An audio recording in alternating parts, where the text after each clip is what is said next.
Saya Triputri Utami MPD, dosen tetap program studi Pendidikan Jasmani, Fakultas Keguruan dan Ilmu Pendidikan Universitas Islam Kebangsaan Indonesia. Pada kesempatan ini, saya akan memaparkan pelaksanaan pengajaran pada salah satu mata kuliah yang saya ampu sebagai bagian dari unjuk kerja dalam pengajuan sertifikasi dosen tahun 2026 pada aspek pengajaran. Mata kuliah yang saya ampu adalah statistika dengan bobot 3 SKS pada prodi Pendidikan Jasmani. Mata kuliah ini dirancang untuk membekali mahasiswa dengan kemampuan mengolah, menganalisis, menginterpretasikan, dan menjadikan data kuantitatif sebagai dasar penelitian dan pengambilan keputusan di bidang pendidikan jasmani. Melalui mata kuliah ini, mahasiswa tidak hanya memahami konsep statistika, tetapi juga dapat mampu menerapkannya untuk menganalisis data penelitian dan menyelesaikan permasalahan di bidang pendidikan jasmani secara ilmiah. Materi pembelajaran disusun secara bertahap agar mahasiswa mampu membangun pemahaman dari konsep dasar hingga mampu menerapkan analisis data dalam penelitian. Pembelajaran diawali dengan pengenalan konsep dasar, pengumpulan dan penyajian data, kemudian dilanjutkan dengan statistika deskriptif serta berbagai teknik analisis seperti uji kuadrat, uji kesamaan dua rata-rata, korelasi, dan regresi sederhana. Perkuliahan dilaksanakan selama 1 semester yang terdiri dari 16 kali pertemuan, diantaranya 14 kali pertemuan kegiatan pembelajaran, 1 kali ujian tengah semester, dan 1 kali ujian akhir semester. Dalam rangka pembelajaran, saya mengacu pada capaian pembelajaran lulusan atau CPL program studi, yaitu kemampuan mengidentifikasi dan merumuskan masalah penelitian berdasarkan isu faktual di bidang pendidikan jasmani, serta menerapkan metode ilmiah dalam menyusun proposal, mengumpulkan data dan menganalisis data, serta menarik kesimpulan secara sistematik. Berdasarkan CPL tersebut, saya menyusun 5 capaian pembelajaran mata kuliah atau CPMK yang menjadi dasar untuk menentukan materi, strategi pembelajaran, aktivitas mahasiswa, hingga bentuk asesmen. CPMK yang pertama itu ada mahasiswa mampu menunjukkan sikap jujur, disiplin, teliti, dan bertanggung jawab dalam mengumpulkan, mengolah, serta menyajikan data penelitian. CPMK kedua, mahasiswa mampu menerapkan konsep statistika deskriptif untuk mengolah, mendeskripsikan, menginterpretasikan, dan menyajikan data penelitian di bidang pendidikan jasmani. CPMK ketiga, mahasiswa mampu menerapkan teknik statistika inferensial untuk menguji hipotesis dan menarik kesimpulan berdasarkan data penelitian. CPMK keempat, mahasiswa mampu menggunakan perangkat lunak statistik untuk mengolah, menganalisis, dan menyajikan hasil analisis data penelitian sederhana. CPMK yang kelima, mahasiswa mampu menyusun, menyajikan, dan mengkomunikasikan hasil analisis statistika secara sistematis dalam bentuk laporan sederhana sesuai dengan kaidah penulisan akademik. Dalam pelaksanaan pembelajaran, saya menggunakan pendekatan Delivery, Interaction, and Assessment atau DIA. Pada tahap delivery, saya mengkombinasikan beberapa model pembelajaran, baik itu case method, PBL, dan PJBL yang sesuai dengan karakteristik dari materi. Melalui pendekatan ini diharapkan mahasiswa tidak hanya memahami konsep dari statistika, tetapi juga dapat mempelajari contoh dan kasus, baik itu diambil dari penelitian maupun permasalahan nyata di bidang pendidikan jasmani. Dalam pelaksanaan pembelajaran, saya menggunakan pendekatan Delivery, Interaction, and Assessment atau DIA. Pada tahap delivery, saya mengkombinasikan beberapa model pembelajaran, baik itu case method, PBL, dan PJBL, sesuai dengan karakteristik dari materi. Dengan pendekatan ini diharapkan mahasiswa tidak hanya memahami konsep statistika, tetapi juga dapat mempelajari contoh dan kasus yang diambil baik itu dari penelitian maupun permasalahan nyata di bidang pendidikan jasmani. Untuk mendukung proses pembelajaran, saya menggunakan bahan ajar yang saya susun selaku dosen pengampu berupa buku cetak statistika pendidikan yang sesuai dengan bidang keilmuan mahasiswa. Selain itu, saya juga memanfaatkan e-book, artikel jurnal ilmiah, dan juga media digital agar mahasiswa memahami konsep statistika secara lebih kontekstual dan aplikatif. Kemudian pada tahap interaction, saya mendorong keterlibatan aktif mahasiswa melalui diskusi kelompok, analisis studi kasus, penyelesaian permasalahan berbasis data, hingga analisis data menggunakan perangkat lunak statistika. Melalui pendekatan ini, diharapkan mahasiswa dapat mengembangkan kemampuan berpikir kritis dan kolaboratif untuk menyelesaikan permasalahan di bidangnya. Selanjutnya tahap asesmen, ini berupa penilaian kemampuan mahasiswa baik itu pengetahuan maupun keterampilan. Kriteria penilaian mengacu pada ketentuan yang telah ditetapkan oleh program studi pendidikan jasmani, diantaranya kehadiran 15%, keaktifan 10%, kuis 15%, tugas baik itu individu maupun kelompok 20%, ujian tengah semester 20%, dan ujian akhir semester 20%.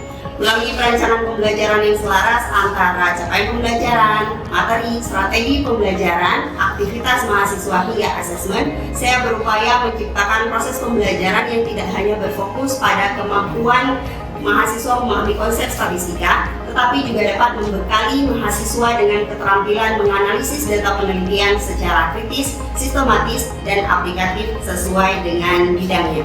Berikut merupakan cuplikan proses pembelajaran pada mata kuliah statistika, khususnya materi ukuran pemusatan data. Semoga dapat memberikan gambaran bagaimana pelaksanaan pembelajaran yang saya lakukan sebagai bagian dari kinerja saya pada aspek pengajaran. Terima kasih kepada tim asesor dan tim panitia sertifikasi dosen 2026. Terima kasih pula kepada Universitas Islam Bangsa Indonesia atas perhatian, dukungan, dan kesempatan yang telah diberikan. Apabila dalam penyampaian terdapat banyak kesalahan, saya mohon maaf yang sebesar-besarnya. Saya akhiri, wabillahi taufiq wal hidayah. Wassalamualaikum warahmatullahi wabarakatuh. Assalamualaikum warahmatullahi wabarakatuh. Waalaikumsalam warahmatullahi wabarakatuh. Selamat pagi semuanya. Pagi. Apa kabar? Baik. Alhamdulillah, semoga kita selalu diberikan kesehatan sehingga kita selalu semangat dalam mengikuti pembelajaran ya. Baik, pada pertemuan minggu lalu kita itu udah bahas tentang apa?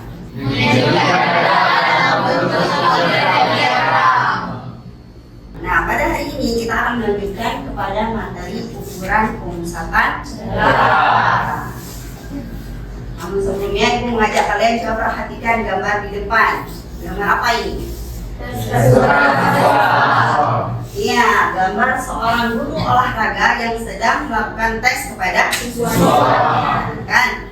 Bayangkan yang digambar ini tuh kalian masa depan. Ya kan? Beberapa tahun ke depan kalian akan menjadi guru olahraga. Setelah melakukan pembelajaran otomatis akan melakukan tes. Ya. Yang jadi pertanyaannya, kenapa setiap guru itu setelah melakukan pembelajaran selalu melakukan tes? Apa fungsinya? Untuk melihat kemampuan siswanya, Bu.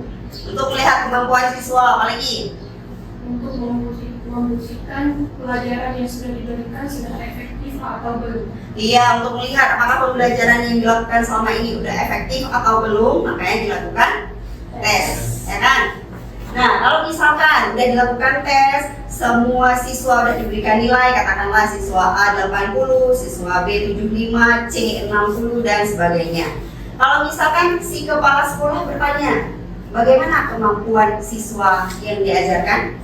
Apakah dengan melihat nilai satu per satu, si guru bisa langsung memberitahukan bahwasanya, oh kemampuan mereka segini? Tidak.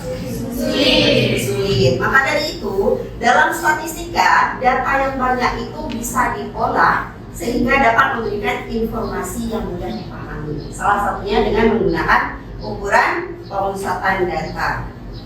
Nah, ukuran pemusatan data ini membantu dalam menganalisis kecenderungan data. Ukuran ini terbagi menjadi 3, ada mean, dan modus. Setelah kalian mempelajari materi ini, kalian diharapkan bisa menjelaskan konsep mean, median, modus, bisa menghitung mean, median, modus, bisa menginterpretasikan nilainya, kemudian bisa memilih kira-kira ukuran pemusatan data mana yang cocok sebagai yang kalian pakai untuk karakteristik data kalian, ya. Oke, apa itu mean? Rata-rata. Bagaimana cara mencarinya? Jumlahkan semua datanya, kemudian dibagi banyak data. Kemudian nilai tengah. Tentukan aja tengahnya di mana. Modus? Nilai yang paling sering muncul. Kalau seperti kasus tadi, si kepala sekolah itu ingin tahu bagaimana kemampuan siswa yang diajarkan. Kira-kira si guru itu harus mencari apa? Rata-ratanya. Ya, ada lain selain rata-rata? Oke, biar lebih paham, kita lihat contohnya. Di depan ini adalah contoh Pak, praktikum pada mata kuliah pendidikan jasmani. Jadi seorang dosen ingin melihat kemampuan push up 10 mahasiswa yang dites dalam waktu 1 menit. Kira-kira dalam waktu 1 menit, si siswa ini mampu push up berapa kali? Ya, datanya ada di sini secara berurutan. Siswa pertama 18 kali, siswa kedua 20 kali, siswa ketiga 21 hingga siswa ke-10 17 kali. Yang ditanya, tentukan min dan modus. Bagaimana cara mencari min ya? Gimana? Kita jumlahkan semua datanya. X bar sama dengan sigma X dibagi dengan N. Jumlahkan semua datanya. Setelah itu dibagi dengan banyak data. 3 dapat 200 dibagi 10, jadi dapat minnya 20. Kemudian median gimana cara carinya? Iya, betul. Jangan asal tentuin tengahnya. Kalau misalkan data yang tersedia itu masih berbentuk acak, kita urutkan dulu datanya. Kalau datanya berbentuk ganjil, otomatis tengahnya 1. Tetapi kalau datanya genap, 2, jumlahkan dulu tengahnya dibagi 2. Nah, diurutkan dulu datanya dari terkecil ke terbesar. Ada tengahnya 2, baru dibagi 2 dapat mediannya berapa? 20. Terus modusnya? Yang paling banyak muncul, nggak perlu hitung, nggak perlu urutkan. Tinggal lihat aja yang paling banyak itu berapa? 20. Ya, modusnya 20. Jadi cara menginterpretasikannya adalah min 20 itu menandakan bahwasannya kemampuan rata-rata 10 mahasiswa yang dites itu mereka mampu push up 20 kali dalam 1 menit. Kalau median itu kan nilai tengah. Data diurutkan, kemudian posisi tengah-tengahnya 20 loh. Itu menandakan bahwasannya 20 separuh mahasiswa mampu push up 20 kali ke bawah. Sedangkan separuh lagi push up ya 20 kali ke atas. Kalau modus, apa maksudnya? Di antara 10 mahasiswa, kebanyakan dari mereka mampu push up 20 kali. Paham? Oke, ada yang mau ditanyakan? Bu, saya ingin bertanya, apakah hasil min, median, dan modusnya itu selalu sama? Belum tentu ya. Kita min, median, dan modus itu belum tentu sama. Itu dipengaruhi oleh distribusi data atau penyebaran datanya. Kalau misalkan datanya itu tersebar relatif simetris, dalam arti apa? Data yang kita miliki ini dia itu kisaran 20, ada di bawah 20, ada di atas 20, tapi berdekatan. Itu relatif simetris. Biasanya min, median, modus itu sama hasilnya, paling tidak berdekatan. Tetapi jika data itu dipengaruhi oleh nilai ekstrim, apa itu nilai ekstrim? Nilai yang paling tinggi kah atau dia yang paling rendah kah di antara kawan-kawannya, itu biasanya nilai min itu bergeser. Biar lebih paham, perhatikan contoh. Kita tetap ambil data ini ya. Kita misalkan satu data aja itu nilai ekstrim. Coba dikira berapa datanya? 18 tambah 20 tambah 20 18 25 20 19 satu angka terakhir itu kita ganti dengan nilai ekstrim. Katakanlah dia itu kurang sehat kah atau kegemukan kah. Jadi selama 1 menit dia cuma mampu push up 3 kali aja. Ya. Dibagi berapa? 10. Berapa jumlahnya?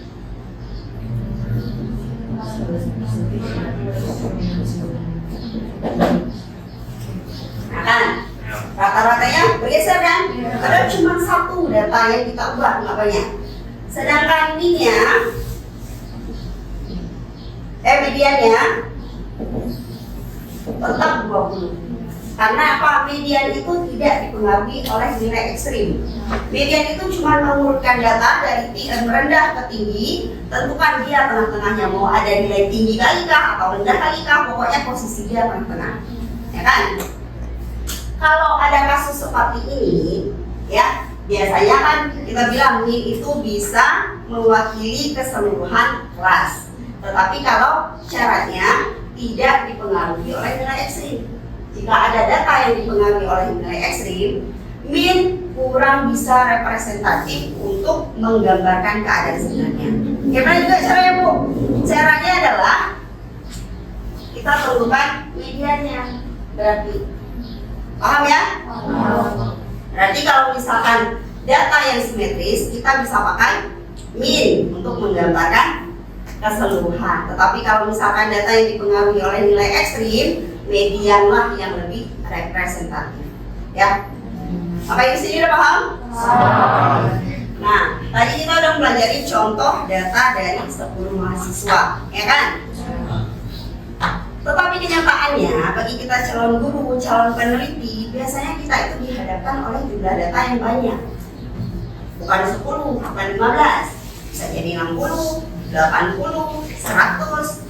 Apakah efektif kita pakai cara ini? Enggak. Maka dari itu, nah, coba perhatikan, sebelah kanan kalian itu adalah contoh kasus yang datanya itu banyak. Biasanya disajikan dalam bentuk tabel. Pada tabel ini yang terlihat hanya estimasinya aja, rentangnya saja.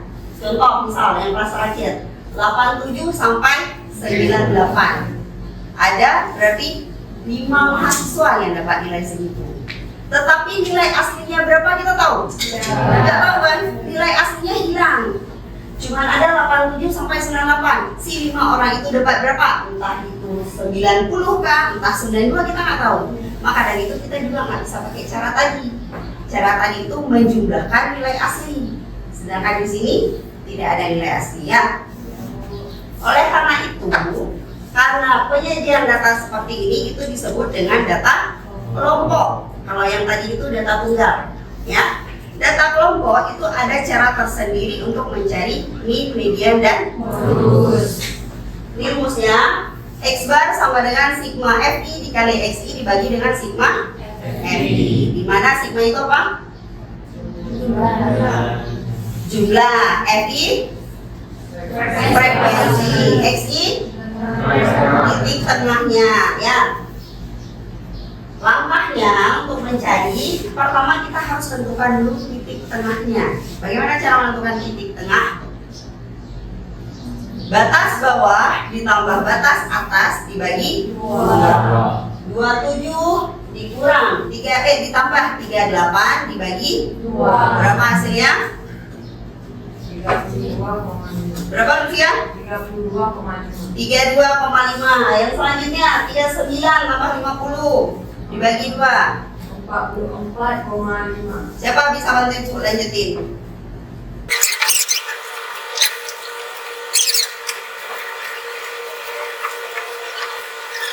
Betul jawabannya? Oke, selanjutnya langkah selanjutnya adalah mencari hasil perkalian antara frekuensi dengan nilai tengah. Berarti berapa kali berapa nih? 7 kali 32,5, 5 kali 44,5. Siapa yang bantu? Ada yang bantu Ibu? Nah, lanjutkan.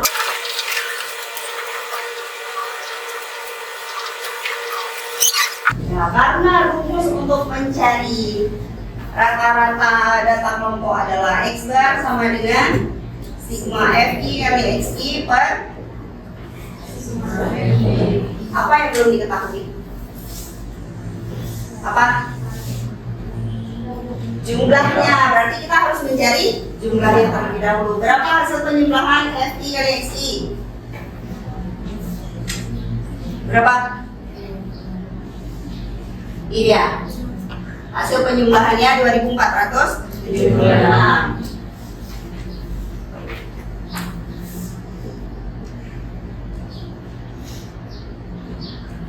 Terus jumlah dari FI 40, maka dapat 61,9. Ya. Inilah cara mencari min pada data kelompok. Beda ya sama tadi data tunggal. Paham? Nah, sekarang kita lanjut ke median. Untuk median kita tetap pakai kasus yang sama, ya, kasus 40 mahasiswa tadi yang dites kemampuan keterampilan servis bola voli. Berbeda dengan cara mencari min pada data kelompok yang harus mencari semua kelas, median ini difokuskan untuk satu kelas aja, yang namanya kelas median.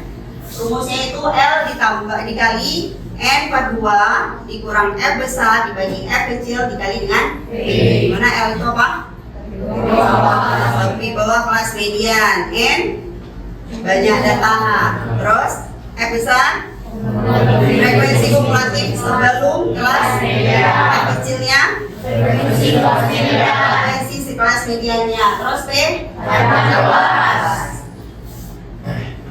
Karena itu kita harus tentukan dulu kelas median itu seperti apa, yang mana. Bagaimana cara menentukan kelas median? Median itu apa? Nilai tengah. Pada data kelompok untuk menentukan kelas median berarti kita lihat dulu data kita ada berapa? 40 bagi data kita jadi 2.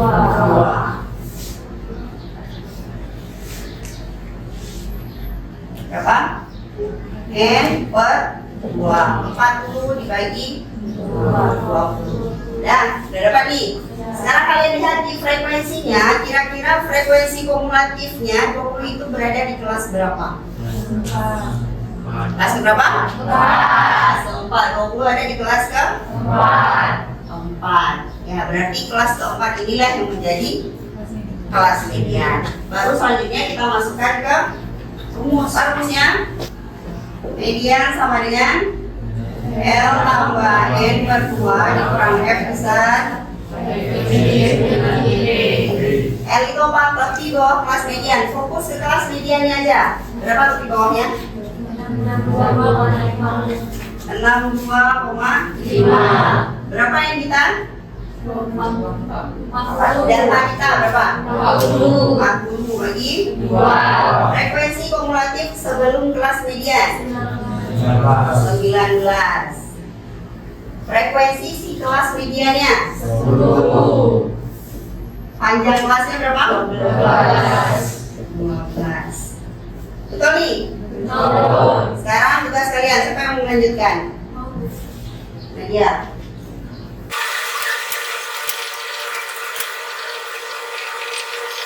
Oke, betul nggak jawabannya dia? Saya betul nggak? 63,7. Begitulah cara mencari median data. Satu lagi, modus. Sama seperti median, cara mencari modus data kelompok juga fokuskan ke satu kelas. Kelas apa itu? Kelas modus. Ya, tetap kita ambil kasus yang sama. Rumusnya modus sama dengan L besar ditambah D1 dibagi D1 tambah D2 kali B. Di mana L-nya sama, itu lebih bawah kelas modus. D1-nya itu adalah selisih antara frekuensi si kelas modus dengan sebelumnya. Kalau D2 selisih frekuensi kelas modus dengan sebelumnya. E-nya juga sama, panjang kelasnya. Kita fokuskan dulu, cari dulu kelas modusnya. Kalau tadi median cara carinya data dibagi 2, nah kelas modus gimana? Modus itu apa? Nah, berarti untuk menentukan kelas modus di data kelompok gimana? Lihat di frekuensi mana yang paling banyak. Kira-kira kelas mana yang paling banyak? Keempat. Nah, berarti inilah yang jadi kelas modusnya. Ya, tinggal kita masukkan aja ke rumus.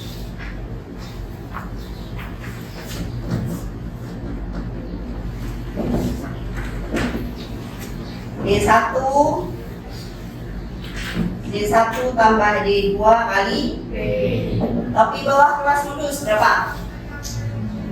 62,5. D1-nya? Ya, karena selisih frekuensi kelas modus dengan sebelumnya. Berarti di sini juga 3. D2-nya? 4. Panjang kelasnya 12. Ya, siapa yang melanjutkan?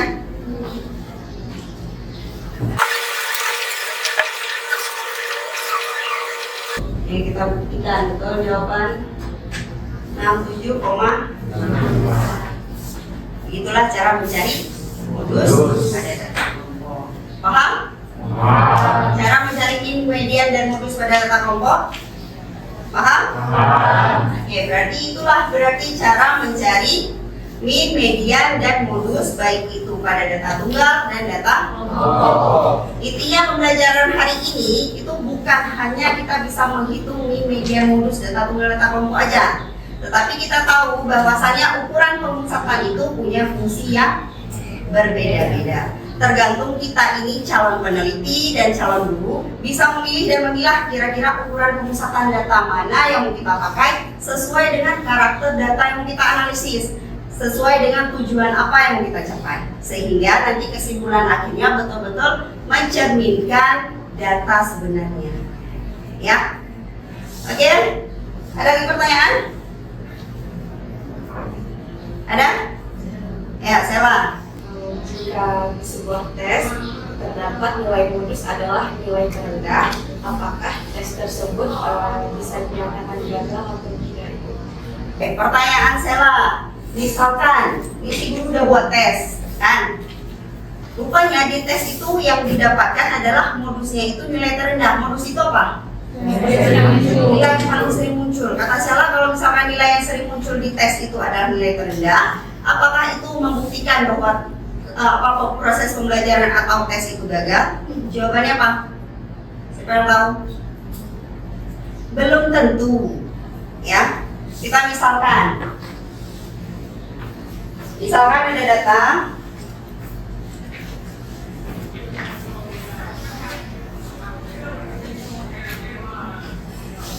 tes 10 mahasiswa, ya, nilainya 50, 50, 50, 70, 70, 75, 75. Ya, bisa. Ya, ada berapa mahasiswanya? Itu 2, 3, 4, 5, 6, 7, 8, 9. Bisa. Di sini modusnya berapa? 50. Kan? Nilai yang paling rendah di antara kawan-kawan. Apakah bisa? Kalau kalian lihat, apakah di sini buktikan bahwa tes itu gagal? Karena banyak di antara mereka yang dapatnya 70, 80, 85 dan sebagainya. Bagaimana juga caranya? Berarti harus didukung dengan mencari median dan modusnya.